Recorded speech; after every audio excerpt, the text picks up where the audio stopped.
গায়ে জার্সি, পায়ে জুতা পরে মানুষের সঙ্গে হাফ ম্যারাথনে অংশ নিয়েছে রোবট।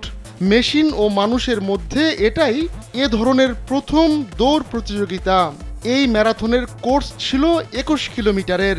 চীনের রাজধানী বেইজিংয়ের ইজহুয়াংয়ে হাজার হাজার প্রতিযোগীর সঙ্গে কয়েক ডজন হিউম্যানয়েড রোবটকেও দৌড়াতে দেখা যায়। ভিডিওতে দেখা যায় বিভিন্ন আকার আকৃতির রোবট ট্র্যাকের ওপর দৌড়াচ্ছে। এই ঘটনা মানব অ্যাথলেট ছাড়াও দর্শনার্থীদের নজর কেড়েছে। সেখানেই উপস্থিত ছিলেন বিভিন্ন প্রতিষ্ঠানের ইঞ্জিনিয়ার ও কর্মীরা।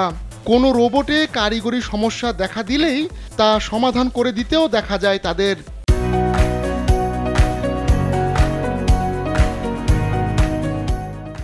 স্থানীয় গণমাধ্যম জানিয়েছে 21টি হিউম্যানয়েড রোবট ম্যারাথনে অংশ নেয়।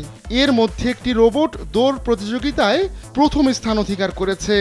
Beijing innovation centre of human রোবোটিক্সের তিয়ানগং আল্ট্রা অংশগ্রহণকারী রোবটদের মধ্যে প্রথম হয়েছে। একবারও রোবট পরিবর্তন না করে 2 ঘন্টা 40 মিনিট 42 সেকেন্ডে ম্যারাথন শেষ করে কোম্পানিটির রোবট।